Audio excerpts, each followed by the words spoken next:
Bueno, vamos a iniciar. Vamos a hablar sobre cáncer de páncreas. En la clase de estómago sí vamos a desarrollar la parte benigna ahora. Después, al final de todo, ¿verdad? Lo que faltaría que sería carcinoma gástrico, ¿verdad? Esa parte tengo grabada, así que no hay problema. Ahí sigue entrando gente. Bueno.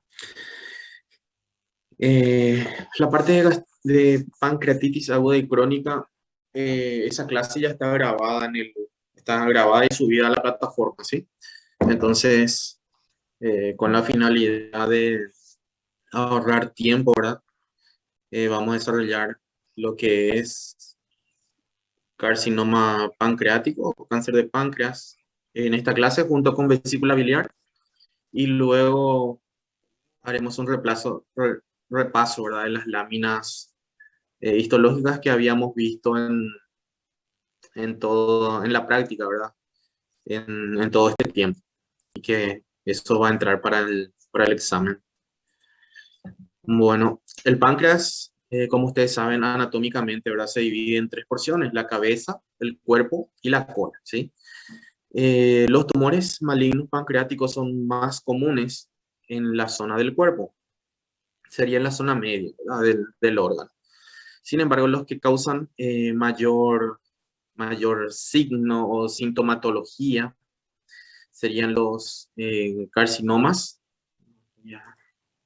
This meeting is being recorded. Serían los carcinomas de cabeza, ¿verdad? Porque causan lesiones obstructivas o trastornos obstructivos,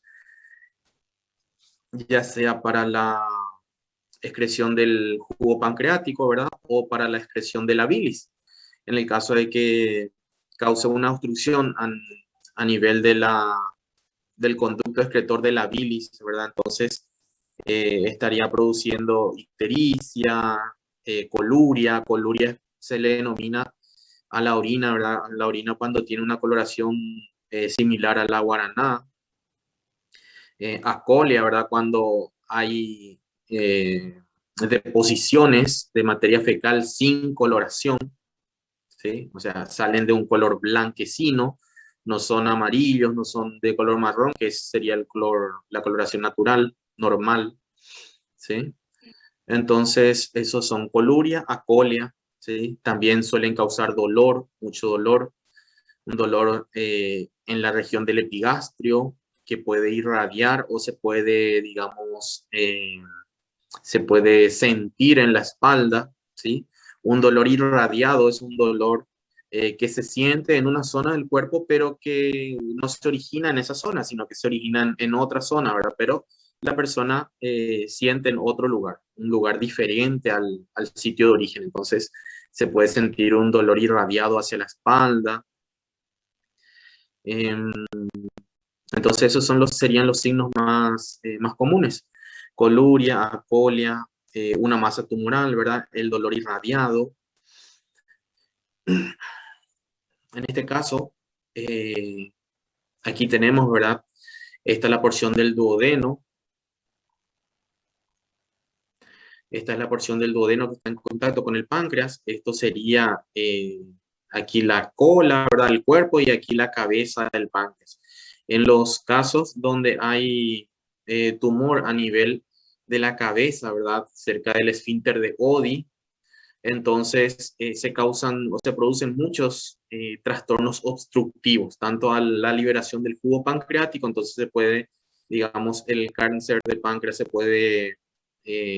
puede complicar con un cuadro de pancreatitis aguda, o causan una obstrucción a la liberación o al flujo de la bilis, del líquido biliar, ¿sí?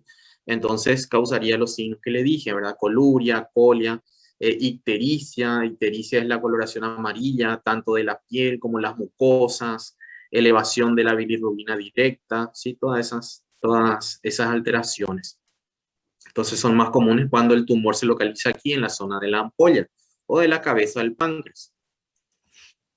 En este caso, aquí tenemos un hígado, ¿verdad? Parénquima hepático, y tenemos al páncreas, ¿verdad? El páncreas con un gran tumor. La mayoría de las veces los tumores no son tan voluminosos, sino que son pequeños, inclusive solo pueden ser diagnosticados, ¿verdad? Luego de que las personas presentan alguno de estos síntomas o signos, ¿verdad? Tengan una elevación, por ejemplo, de la bilirrubina o tengan ictericia. Entonces, con, digamos, imágenes de tomografía se puede diagnosticar el tumor o con endoscopía, ¿sí? No siempre tenemos un tumor de gran volumen que cause mucha sintomatología. La mayoría de los carcinomas del páncreas son del tipo ductal. Eso quiere decir que ustedes saben que el páncreas, ¿verdad?, se divide en ductos y acinos, ¿sí? Los ductos serían conductos excretores, y los acinos, ¿verdad?, que es donde se produce el jugo pancreático. Entonces, la mayoría de los carcinomas se localizan en los ductos, en esos conductos pancreáticos. Por lo tanto, la mayor parte de los tumores o de los carcinomas malignos de páncreas son adenocarcinoma, ¿sí? Entonces, en este caso, podemos ver aquí formaciones glandulares, ¿verdad?, con una atipia marcada. Ustedes ya saben cuáles son las características histológicas de un tumor maligno, ¿verdad? En el caso de ser un adenocarcinoma, por ejemplo, las glándulas tienden a tener una forma irregular. Las células que forman esa glándula o ese epitelio maligno, así es, de la parte exócrina, ¿verdad? Estamos hablando del páncreas exócrino. En el caso de las glándulas, ¿verdad?, las células epiteliales malignas tienen una pérdida de la polaridad, los núcleos de esas células epiteliales malignas aumentan de tamaño, se vuelven más hipercromáticos, ¿sí? Todo eso se denomina atipia. Empiezan entonces glándulas a aparecer glándulas irregulares con atipia, ¿sí? En este caso podemos ver aquí que las glándulas son irregulares, ya se ve marcada atipia, hay pérdida de la polaridad, hay núcleos de células epiteliales que se encuentran a nivel medio aquí y otros que se encuentran en la zona basal, ¿sí? Aquí vemos más glándulas irregulares, aquí alteración en los núcleos de estas células, también aquí glándulas irregulares. Entonces la mayoría de los carcinomas son adenocarcinomas. Como ustedes saben, también existen células neuroendocrinas en el páncreas. Por lo tanto, también el carcinoma neuroendocrino es una posibilidad. Podemos tener el carcinoma neuroendocrino, pero se da en el menor número de casos, ¿sí? La mayor parte de los casos son adenocarcinomas. Bueno, no hay problema. Como les decía, la mayor parte de los casos son adenocarcinomas. También pueden haber carcinomas neuroendocrinos, ¿verdad? Porque en el páncreas, ustedes saben que el páncreas se divide en una porción exócrina y una porción endocrina. Por lo tanto, hay células neuroendocrinas. Entonces, también se puede tener un carcinoma neuroendocrino en el páncreas, pero eso se da en el menor número de los casos, ¿sí? El mayor número de casos, entonces, corresponde al adenocarcinoma de páncreas. En este caso, aquí vemos todas estas formaciones, ¿sí? Estas formaciones glandulares que son neoplásicas, que conforman el adenocarcinoma pancreático, ¿sí? Hay muchos subtipos de adenocarcinoma pancreático. Está el sólido quístico, el papilar, ¿verdad?, el mucinoso. No viene al caso comentar cada uno, ¿verdad? Lo que ustedes deben saber nada más es que los carcinomas o el tipo de carcinoma más común a nivel del páncreas es el adenocarcinoma, ¿sí? Y que produce más, es más común en el cuerpo del páncreas, pero que produce más síntomas eh, cuando se localizan en la porción de la cabeza, ¿sí? De la cabeza del páncreas. ¿Por qué en la porción de la cabeza? Porque en esa zona están más estrechos el conducto de Wilson, el conducto biliar, ¿verdad?, el esfínter de Oddi. Entonces, cuando aparece un carcinoma en esa zona, causa mayor problemática o mayor estrago allí en la, en lo que es la secreción, la excreción de bilis y de jugo pancreático, ¿sí? Por eso los síntomas cuando son en cabeza de páncreas son más, más acentuados. A veces se puede tener un carcinoma de páncreas en el cuerpo, ¿verdad? Que pase desapercibido por mucho tiempo y que ya esté dando metástasis, ¿verdad? Pero como no presenta signos, entonces se diagnostica muy tarde. Sin embargo, como los tumores en la cabeza del páncreas muy rápido dan síntomas, entonces son, digamos, diagnosticados más a tiempo o más precozmente, ¿verdad? Aquí pueden ver ustedes formación de glándulas, voy a poner mi puntero, formación de glándulas, ¿sí? Bordes irregulares. Fíjense las células epiteliales de esta glándula, tienen un núcleo grande, aumentado de tamaño, ¿sí? Todo esto son núcleos.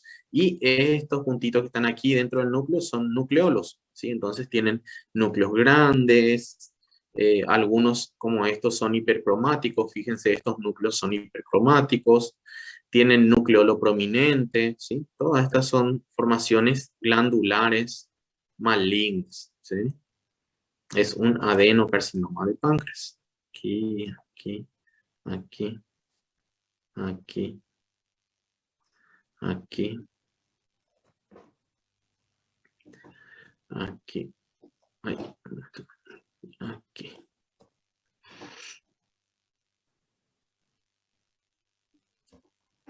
Acá también tenemos, son glándulas, pero son glándulas malignas, ¿sí? Estas serían las glándulas normales, ¿verdad? Del páncreas exócrino.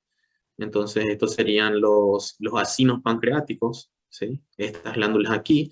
Sin embargo, las glándulas malignas son estas que se observan aquí. Como ven, aquí tienen una mucosecreción, ¿sí? Ya producen una especie de moco, ¿sí? Esta sería la luz de las glándulas, ¿sí? La luz de las glándulas, la luz de las glándulas. En sí, el páncreas normal está formado por estos acinos, ¿sí? Estos son acinos normales, sin embargo, estas son glándulas malignas, ¿sí? En esta zona, aquí hacia la derecha. Esta sería una delimitación entre lo que es el páncreas normal hasta aquí, ¿verdad? Y la formación de glándulas malignas, ¿sí? Pueden notar la diferencia. Los acinos son estos, ¿sí? Y las glándulas malignas son estas, con la luz aquí en el centro, ¿sí?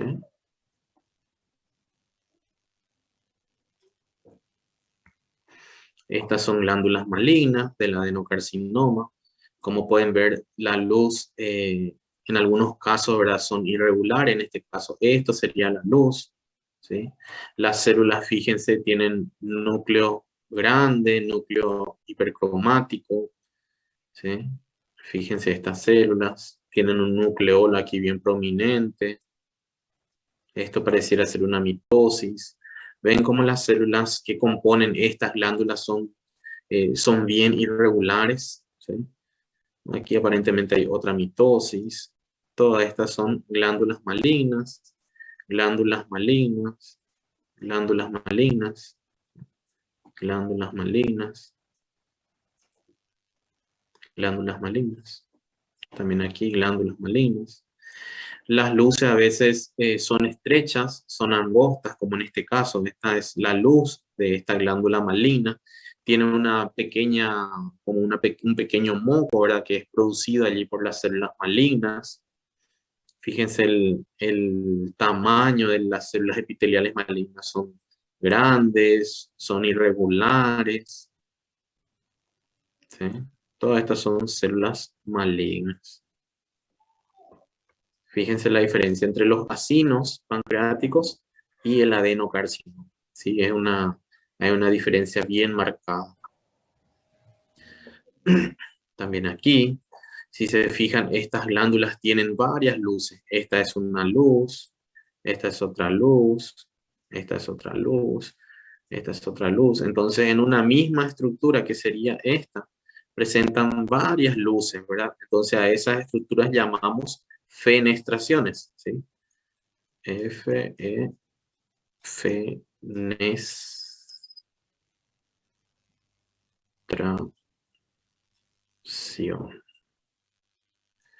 Fenestración le llamamos cuando hay distintas luces, ¿sí? En una estructura. Entonces, esta forma o esta arquitectura fenestrada, ¿verdad? Suele corresponder o suele ser típica de los tumores malignos. Entonces, ¿por qué? Porque generalmente las glándulas presentan una sola luz, como esta, ¿sí? Una sola luz. Pero cuando presenta varios orificios, entonces eso ya es una indicación, ¿verdad?, de que hay una alteración arquitectural en esa glándula. Entonces a eso llamamos fenestración. Y es muy típico de los adenocarcinomas, ¿sí? Aquí fíjense. Ya, también aquí, en esta estructura. Vemos que aquí hay una luz, aquí hay otra luz, aquí hay otra luz, aquí hay otra luz, otra, otra. ¿Ven? Hay múltiples luces. Entonces, a esta estructura llamamos fenestración, ¿sí? Entonces decimos que son glándulas fenestradas, ¿sí? Como les dije, es una característica de un tumor maligno, de un adenocarcinoma.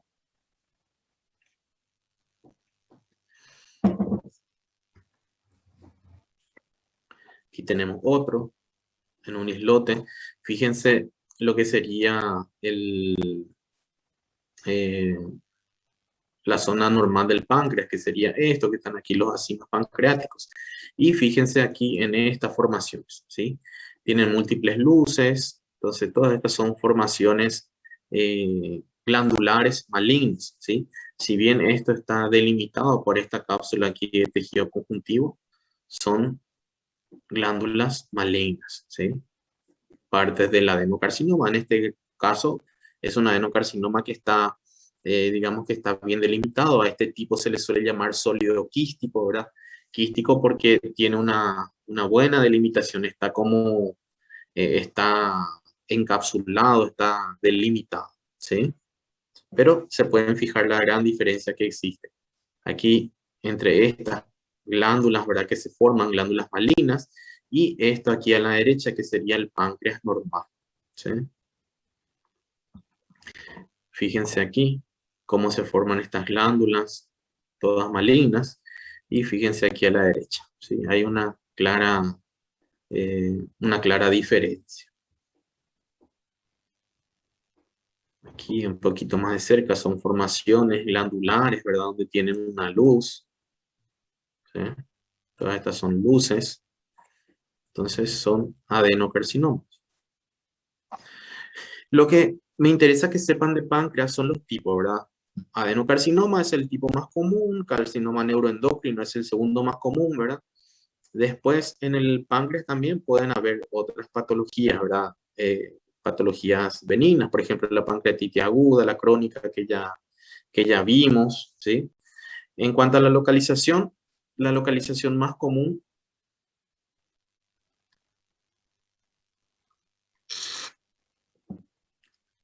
sí, hay pequeñas luces, pero es prácticamente insignificante.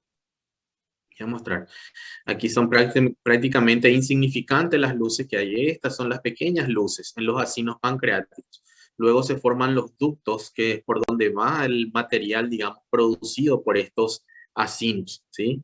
Aquí en los acinos pancreáticos se forman proenzimas, ¿verdad?, que son digestivas. Todas esas se juntan y se van a través de ductos, ¿sí?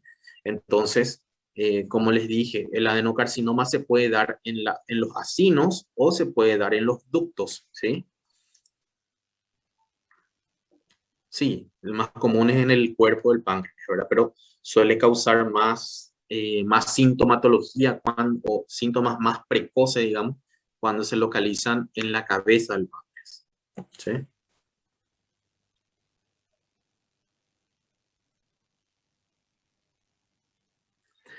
Entonces, los tipos, ¿verdad? Adenocarcinoma, carcinoma neuroendocrino, ¿sí? Sigue entrando gente. Doutor, permisso. Sí, decime. Existe alguma prova bioquímica que dá para detectar alguma alteração? ¿Alteración de? No caso do pâncreas, quando ele está com adenocarcinoma no corpo? Sí, hay marcadores que se elevan, ¿verdad? Pero digamos que un análisis donde te haces un análisis, eso te sale positivo y ya tenés cáncer de páncreas, no, ¿verdad? Pero sí hay marcadores que se aumentan, ¿verdad? Que suben. Por ejemplo, el CA19-9, ¿verdad? Que es de todo el sistema, de todo el aparato gastrointestinal, entonces eso se eleva en todos los casos de cáncer de colon, cáncer de recto, cáncer de lo que es vesícula biliar, cáncer de páncreas, eso se eleva. Y además puedes tener, por ejemplo, elevaciones de amilasa, de lipasa, ¿sí? Que son las enzimas pancreáticas que se producen en el páncreas.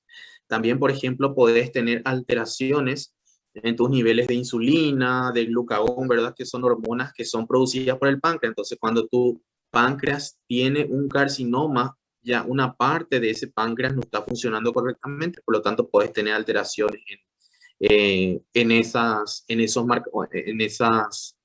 digamos, en esas enzimas, ¿sí? Después también, por ejemplo, un paciente puede desarrollar diabetes a causa de un cáncer de páncreas, ¿entendés? Después tenés, por ejemplo, la bilirrubina, ¿verdad? La bilirrubina directa va a aumentar en los casos de cáncer de páncreas cuando son de cabeza. ¿Por qué? Porque hay un cuadro obstructivo en el páncreas, ¿sí? Entonces toda la bilirrubina se va a ir estacionando, la bilis se va a ir estacionando y va a aumentar la bilirrubina directa, ¿entendés?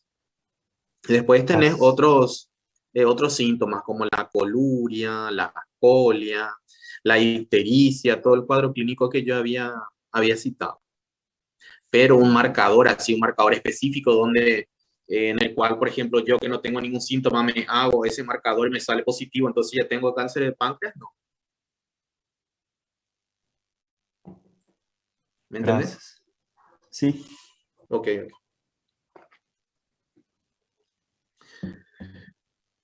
¿Alguna otra consulta?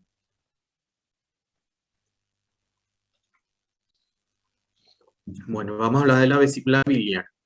La vesícula biliar, como ustedes saben, es una especie de órgano, ¿verdad? De depósito de bilis, ¿verdad? ¿Qué es la bilis?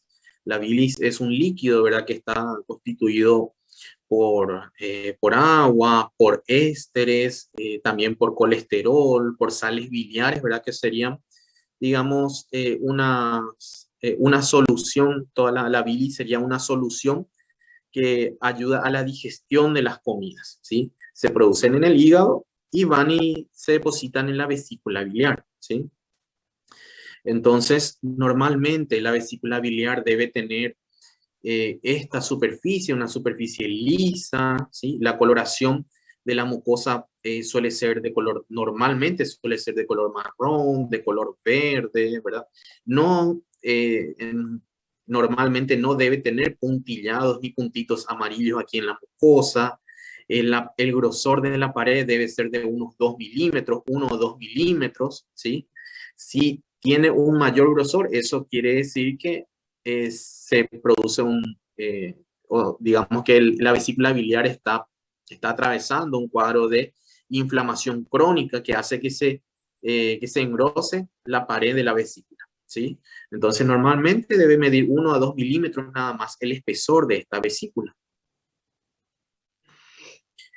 Hay patologías que son muy comunes a nivel de la vesícula biliar, por ejemplo, la colesterolosis, que no, ustedes saben, ¿verdad? Yo ya les había mostrado en las prácticas, ¿verdad?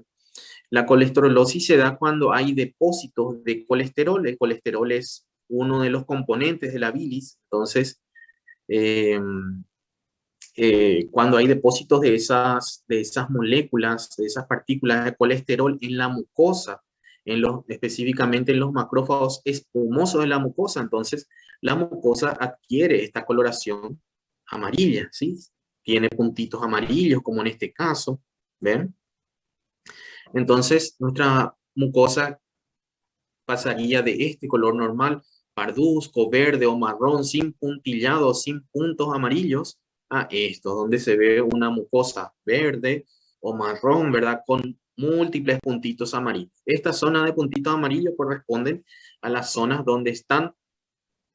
Sí, claro, todo esto yo voy a subir, todas las clases de esta semana voy a subir, todas las reuniones voy a subir a la plataforma, así que no se preocupen, ¿sí? Todas están grabadas.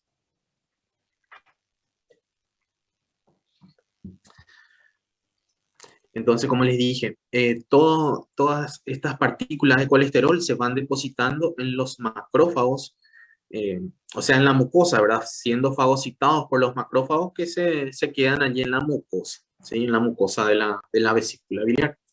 Entonces vamos a tener puntillado amarillo en los casos de colesterolosis, ¿sí?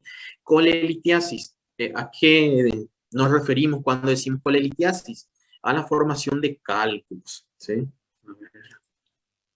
Hay gente que quiere entrar.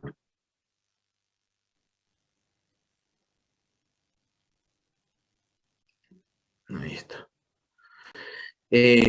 A la formación de cálculos en la vesícula biliar, ¿sí? Estos cálculos pueden ser cálculos de colesterol, ¿verdad? Colesterol puro, o sea, solo colesterol, o pueden ser cálculos de otros minerales o de pigmentos. ¿Sí? En el caso de los pigmentos, por ejemplo, tenemos cálculos de bilirrubina, ¿sí? Del pigmento de bilirrubina. También tenemos cálculos de minerales, por ejemplo, calcio, fosfato, ¿sí? Carbonato. Y lo más común suele ser los cálculos mixtos, ¿verdad? Donde haya un poco de colesterol, un poco de bilirrubina y otro poco de minerales, ¿sí? Los cálculos puros, por ejemplo, cálculos solo de colesterol son mucho más raros. Lo más común es que sean mezclas. Entonces los colores, las coloraciones varían, ¿verdad? Varían de un amarillo a un gris, a un parduzco, inclusive cálculos negros. Por lo tanto, tenemos colesterolosis y colelitiasis.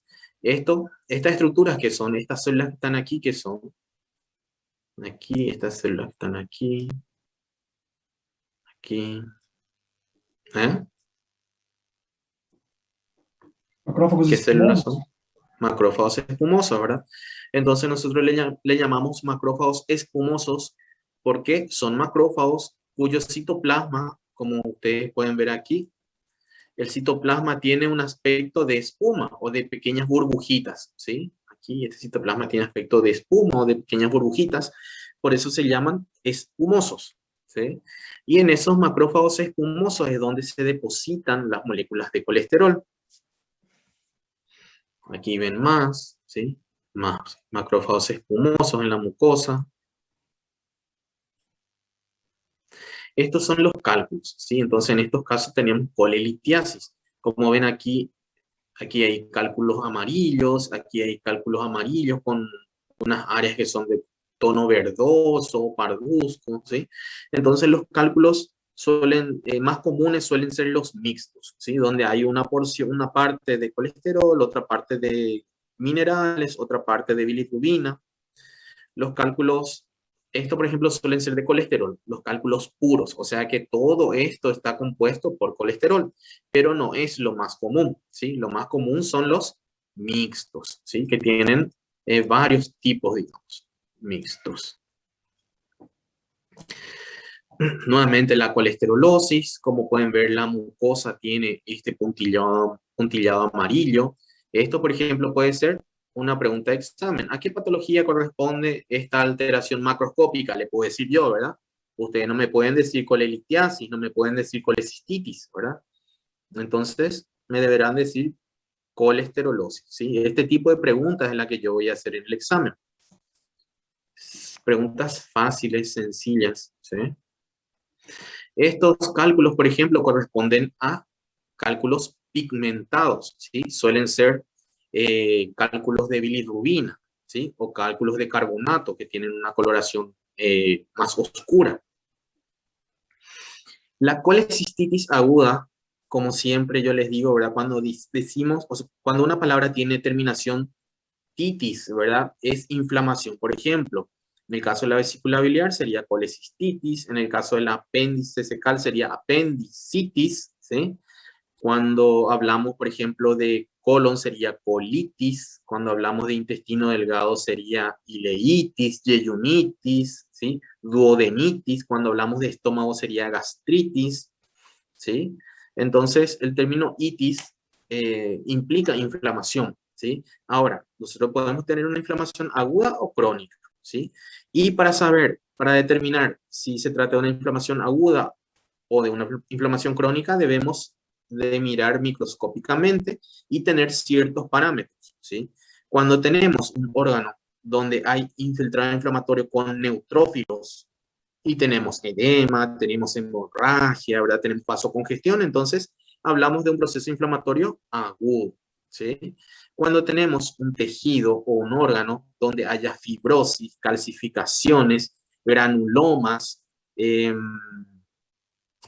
más? Fibrosis, ya les dije, bueno, y células inflamatorias, por ejemplo, plasmocitos, macrófagos, eosinófilos. Entonces, hablamos, espesamiento de la pared, sí, también, ¿verdad? Entonces, hablamos de proceso inflamatorio crónico, ¿sí? Por lo tanto, nosotros para decir inflamación aguda tenemos ciertos parámetros, para decir que una inflamación es crónica tenemos ciertos parámetros, ¿está bien? Entonces, en nuestra vesícula biliar nosotros podemos tener las dos tipos de inflamaciones. Podemos tener inflamaciones agudas y podemos tener las inflamaciones crónicas, ¿verdad? Cuando tenemos la inflamación crónica, generalmente la pared de la vesícula biliar va a estar engrosada. ¿Por qué? Porque es un proceso inflamatorio crónico, ¿sí? Entonces, hay inflamación, hay fibrosis, hay cicatrización, ¿sí? Todos esos cambios que hacen que la pared de la vesícula sea más gruesa, ¿sí? Podemos ver, por ejemplo, hemorragia antigua, ¿verdad? Con pigmento de hemosiderina, en el caso de que sea una inflamación crónica, ¿sí? ¿Y qué pasa? Esa vesícula también, supongamos que aparece un cálculo en la vesícula y ese cálculo ulcera el epitelio, ¿sí? Entonces, allí se puede producir un proceso inflamatorio agudo que se le agrega al proceso inflamatorio crónico que ya estaba sufriendo esa vesícula biliar. Entonces tendríamos una colecistitis crónica agudizada, ¿sí? O puede que esa vesícula, biliar sea normal y de pronto tenga un proceso inflamatorio, de pronto se ulcere o de pronto haya una infección, ¿verdad? Entonces tendríamos una colecistitis aguda, ¿sí? O puede que esa vesícula biliar esté engrosada porque siempre tuvo cálculos, porque tiene colesterolosis, ¿sí? Entonces constantemente esa vesícula está sufriendo inflamación, entonces tendríamos inflamación crónica, ¿sí? Ahora, nosotros mirando microscópicamente esto, vemos que este epitelio está lleno de neutrófilos, ¿sí? Estos son neutrófilos, esto también, aquí también, aquí también, aquí también, también, también, también, también. Todos estos son neutrófilos, ¿sí? Entonces, cuando tenemos neutrófilos, hablamos de una inflamación aguda. Tenemos aquí una colecistitis aguda, ¿sí? Sin embargo, si vemos, por ejemplo, aquí eosinófilos, los eosinófilos suelen ser así, como un pequeño número 8, ¿sí? Con el citoplasma bien rojito, bien eosinófilo. Entonces, si vemos eosinófilos y vemos neutrófilos, entonces es una colecistitis crónica agudizada, ¿sí? O si vemos muchas células plasmáticas, las células plasmáticas suelen ser así, ¿verdad? Y el núcleo suele estar aquí. Entonces, hablamos de una colecistitis crónica. Esta, por ejemplo, es una célula plasmática, ¿sí? Entonces, hablamos de una colecistitis crónica también agudizada, cuando hay los dos tipos de células inflamatorias, ¿sí? Por lo tanto, en la vesícula biliar podemos tener inflamación aguda, crónica, podemos tener ambas, podemos tener cálculos, podemos tener colesterolosis, ¿sí? Aquí, por ejemplo, si ustedes se fijan, esta pared, la pared de la vesícula biliar, ya se ve marcadamente engrosado. Esto ya tiene más de 2 milímetros. Recuerden que normalmente la pared era así, era finita, 1 o 2 milímetros, ¿sí? Como máximo. Fíjense aquí el espesor. Es bien delgadito, ¿sí? Sin embargo, aquí en este caso ya tenemos una pared engrosada, ¿sí? Entonces probablemente aquí ya tengamos una colecistitis crónica. Además de la colecistitis crónica, vemos que hay algunos cálculos, ¿sí? Entonces tenemos litiasis.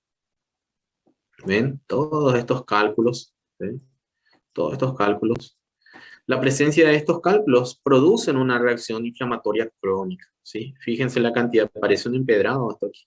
Está lleno de cálculos, ¿sí?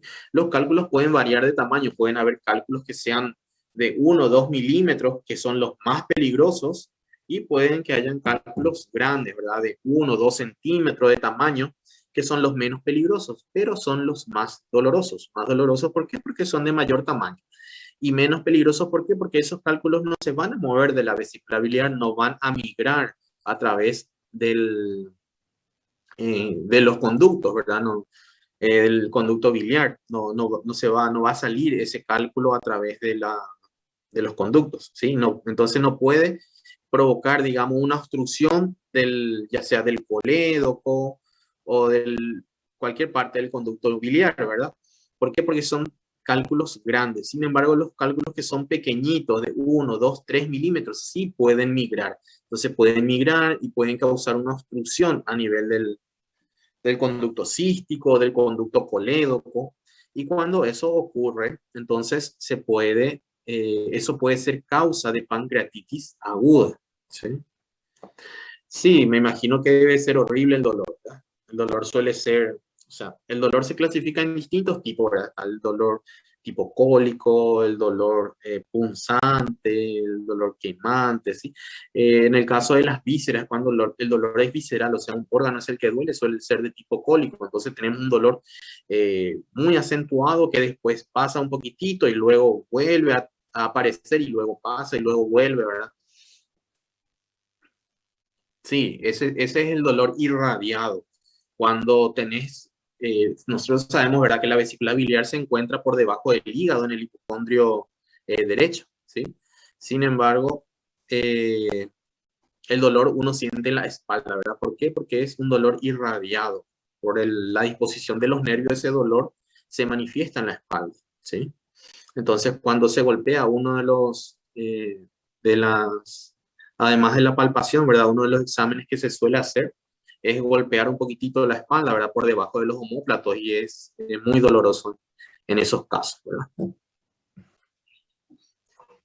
Entonces, como les dije, los cálculos suelen tener distintos tamaños. Pueden haber cálculos pequeños, cálculos grandes. Los más grandes son los más dolorosos, ¿verdad? Porque por el tamaño.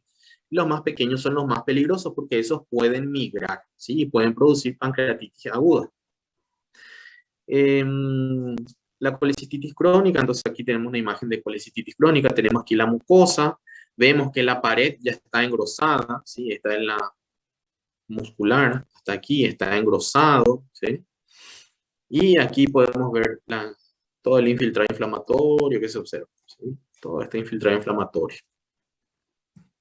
Aquí, si nos acercamos, vamos a ver que se observan células inflamatorias crónicas, ¿verdad? ¿Cuáles son? Eosinófilos, plasmocitos, ¿sí? Esas dos principalmente, eosinófilos y células plasmáticas. También se pueden observar macrófagos. Vemos que aquí hay un pigmento marrón. Esto es pigmento hemosidérico, ¿sí? Todo esto marrón que está aquí es pigmento hemosidérico, ¿sí? Entonces, eso quiere decir que hubo una hemorragia en esa zona, ¿sí? Aquí en la zona del epitelio, por ejemplo. También aquí, en todo este epitelio hay pigmento marrón.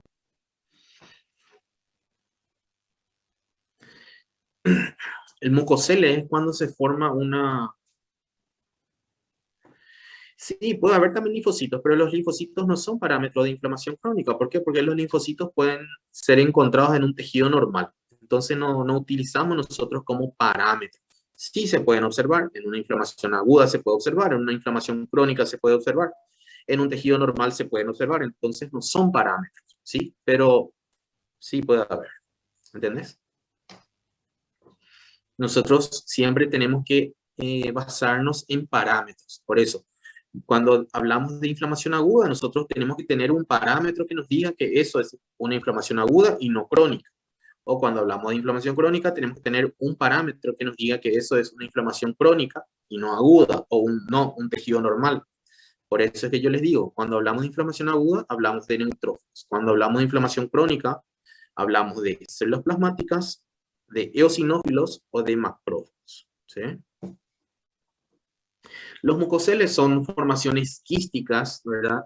que se dan, o es cuando la vesícula adquiere una formación, un aspecto quístico, ¿verdad? Porque hay una obstrucción a nivel del cuello de la vesícula biliar, como en este caso vemos que aquí hay un cálculo, ¿verdad? Que está obstruyendo el conducto cístico, entonces toda esta parte, digamos, el fondo de la vesícula se dilata, las paredes se adelgazan, también aquí la mucosa se pone de un aspecto liso, ¿sí? Entonces a eso llamamos mucocele.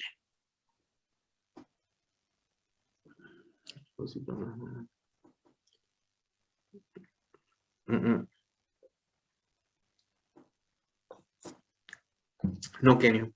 Bueno, puedes decir que es una inflamación crónica cuando observas solo linfocitos.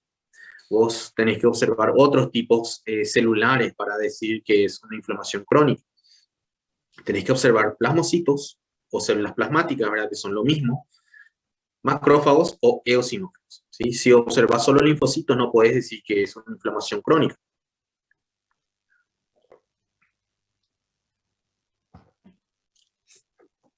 ¿Entendés? Pero yo quiero que te quede claro, o sea, no quiero que no entiendas o que te quedes con la duda, quiero que entiendas. Doutor, ¿Sí? permiso. Eu Sí, me recordo de estar lendo um livro que sí. eu coloquei aí em chat los linfócitos y macrófagos, no solamente Mm. los linfocitos. Los linfocitos y los macrófagos no son las células principales de la inflamación crónica. Claro, eso es lo que yo te estoy diciendo, ¿verdad? Que el linfocito puedes tener en una inflamación crónica, puedes tener una inflamación aguda, puedes tener en el tejido normal también, pero no es un parámetro histológico para que vos hables de inflamación crónica. Ahora, si ves macrófagos, allí sí. Si ves macrófagos, sí.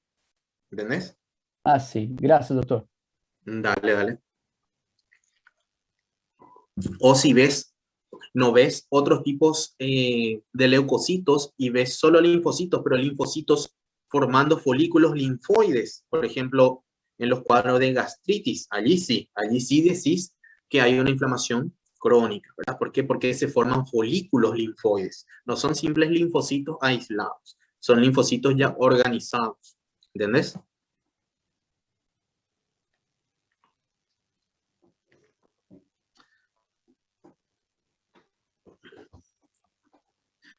Bueno, como les dije, a veces tenemos, ¿verdad? Que los cálculos son muy pequeños, ¿verdad? Entonces pueden migrar al conducto cístico, ¿verdad?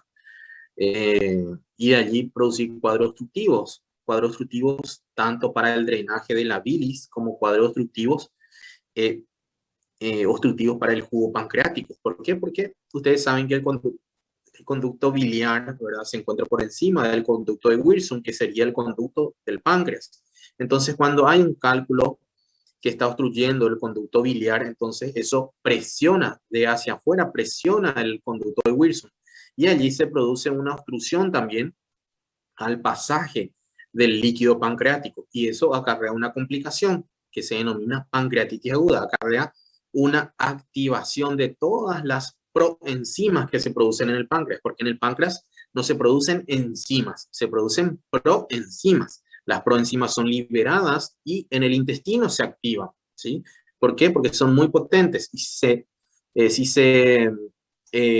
ya se liberan como enzimas dentro del páncreas, van a digerir el páncreas, que es justamente lo que ocurre en la pancreatitis aguda. Hay una digestión, una lesión en el páncreas. ¿Por qué? Porque las enzimas están activadas, ¿sí? Entonces, cuando hay una obstrucción en el conducto biliar, eso puede ocluir también el conducto de Wilson y allí las proenzimas se quedan estancadas y se activan. Y en esos cuadros ocurre la pancreatitis aguda, ¿sí? Doutor, Sí, em los casos de hipertrigliceridemia, pode ocorrer la pancreatitis? sí, pueden ocurrir la pancreatitis. En los casos de hipertrigliceridemia, pero vos sabés que hasta 160 es normal la cantidad de triglicéridos, ¿verdad? En la sangre, según la unidad de medida, ¿verdad? Pero miligramos por decilitro son 160, ¿sí? Entonces, ocurre generalmente pancreatitis aguda cuando ya los triglicéridos llegan a los 900, 1000, 1200, que es una cantidad exageradamente alta, ¿sí? Entonces, en esos casos, sí, eso también puede producir un cuadro de pancreatitis aguda. Como é o mecanismo, doutor, que hace com que ocorra a pancreatites devido a Ocurre una lesión a nivel de los acinos pancreáticos, ¿sí? Así como el alcohol puede dañar a los acinos pancreáticos, ¿verdad? Y puede producir pancreatitis aguda, también la hipertrigliceridemia puede producir pancreatitis aguda. No es un cuadro obstructivo, es un cuadro de lesión celular.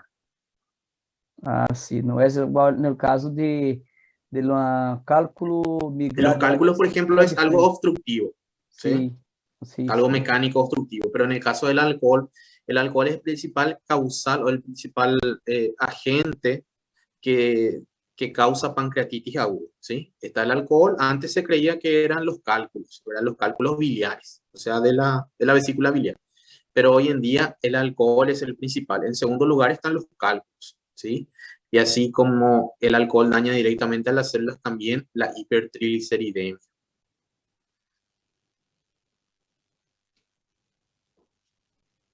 Graças. Dale. Doutor, Sí, permisso. No caso da obstrução do conducto, o pâncreas não vai conseguir liberar o suco pancreático no duodeno. O que vai acontecer com esse líquido dentro dele? y justamente eso causa la pancreatitis aguda, ¿verdad? Esas proenzimas se activan dentro del páncreas y como son enzimas digestivas, empiezan a digerir todo el tejido y causan daño, ¿sí? Causan inflamación, causan necrosis grasa y causan hemorragia, ¿sí? Entonces hay una autodigestión del páncreas. Sim, graças. Dale. Doutor, isso leva à morte? No siempre.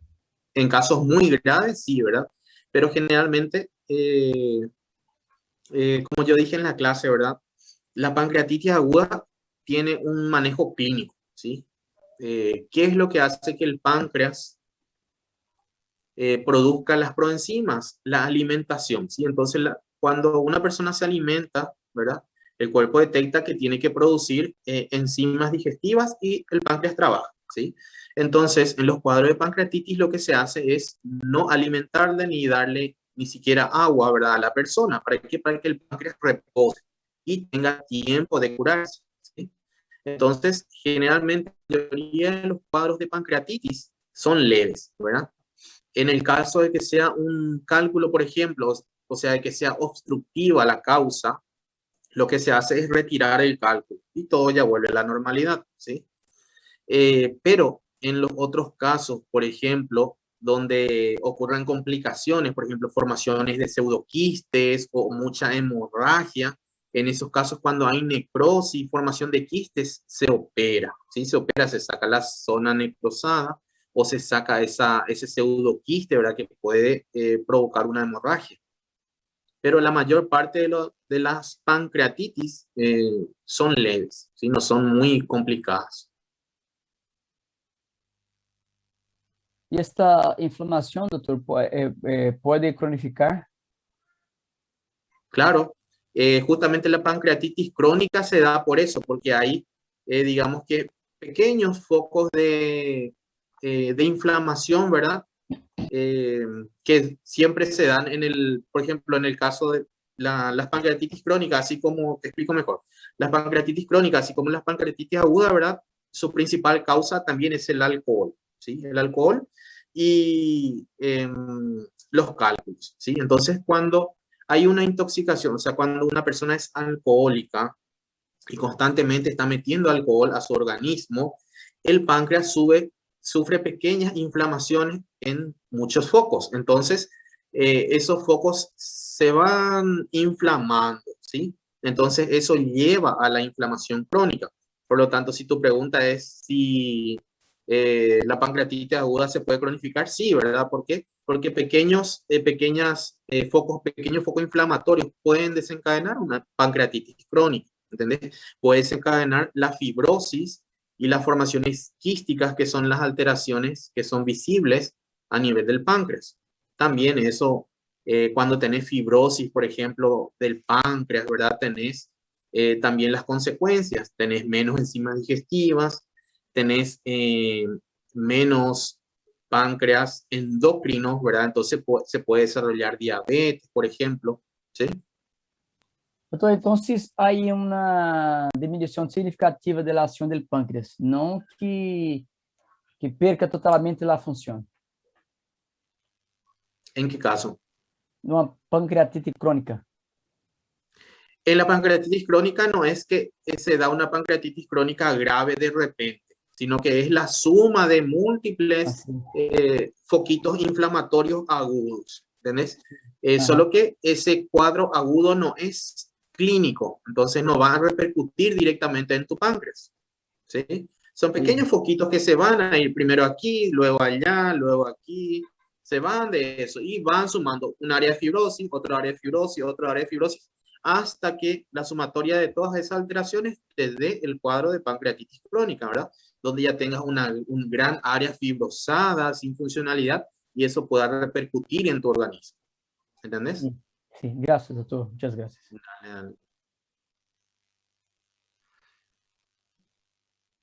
¿Alguna otra consulta? Bueno. Y así como tenemos, ¿verdad?, el carcinoma en el páncreas, podemos también tener el desarrollo de pólipos, ¿verdad? Ustedes saben lo que son los pólipos y las formaciones polipoides. Pólipos, ¿verdad?, son formaciones que protruyen hacia la luz, ¿verdad?, pero que se originan en la mucosa, son los pólipos mucosos. Entonces, podemos tener formación de pólipos en la vesícula biliar, podemos tener adenocarcinoma también en la vesícula biliar, ¿sí? En este caso, esto sería un adenocarcinoma. Vemos aquí el epitelio. El epitelio ya es atípico, ya es un epitelio bien atípico. Las células epiteliales ya tienen características malignas. También vemos que hay infiltraciones. Esta es la capa muscular de la vesícula y vemos que hay formaciones glandulares aquí en la capa muscular, ¿sí? Entonces tenemos el adenocarcinoma de la vesícula. Esto es el epitelio de un adenocarcinoma y vemos todas las alteraciones, ¿verdad? Que yo siempre le comento a ustedes. ¿Cuáles son las alteraciones que se pueden ver en un epitelio maligno? Núcleos grandes, ¿sí? Núcleos hipercromáticos, como este, ¿verdad? Se pueden ver nucleolos prominentes. Aquí esto es un núcleo y estos son nucleolos, ¿sí? Aquí hay un nucleolo, aquí hay otro nucleolo. También hay pérdida de la polaridad. Ven que aquí en esta célula el núcleo está aquí, en esta otra célula está aquí. Hay una pérdida de la polaridad, ¿sí? Entonces, todas esas son características malignas. Vivir sin el páncreas como vivir sin insulina, ¿sí? Sin insulina, sin glucagón, sin enzimas pancreáticas.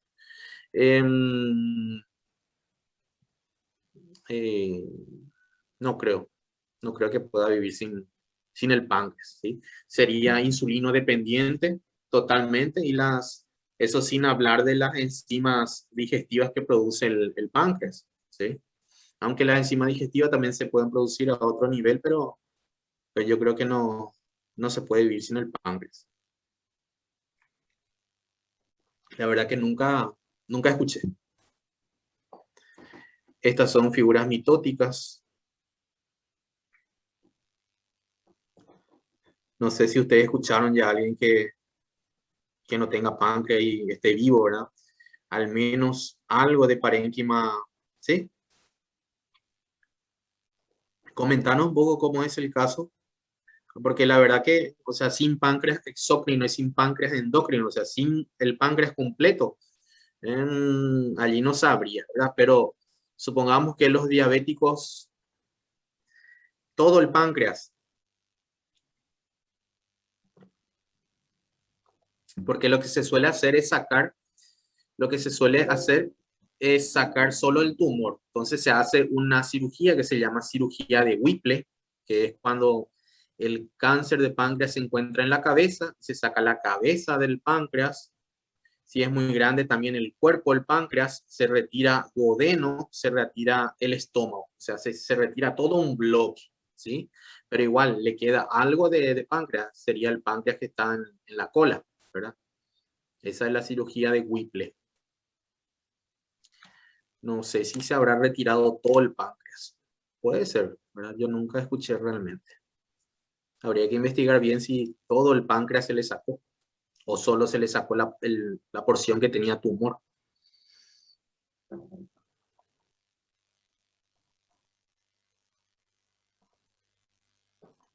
Nuevamente otra imagen, ¿verdad? De adenocarcinoma de páncreas.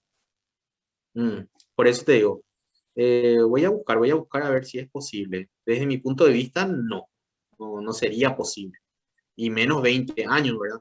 O sea, imagínate, sería 20 años que esa persona, esa mujer, debería de tener su insulina y glucagón controlada con medicamentos, ¿verdad? Inyectándose, es muy difícil, ¿sí? Y hablo de la insulina y el glucagón, que es lo más, digamos, lo más importante, ¿verdad? Y que más efectos tendría en su organismo. Las enzimas digestivas, ¿verdad? Eso se puede compensar, pero la insulina y el glucagón solo con insulinoterapia, por ejemplo, si no sería una diabética tipo 1.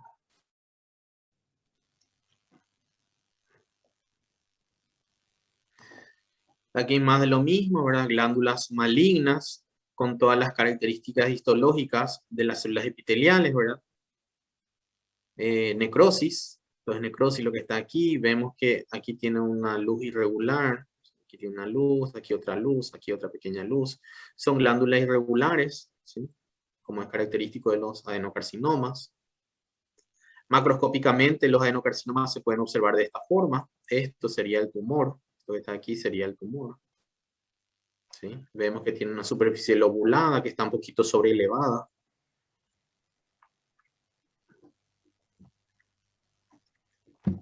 Bueno. ¿Alguna pregunta, chicos? Podemos hacer un pequeño receso de 10 minutitos y luego damos el repaso, si les parece. ¿Sí? Ok. Son 15:32, 15:40, volvemos.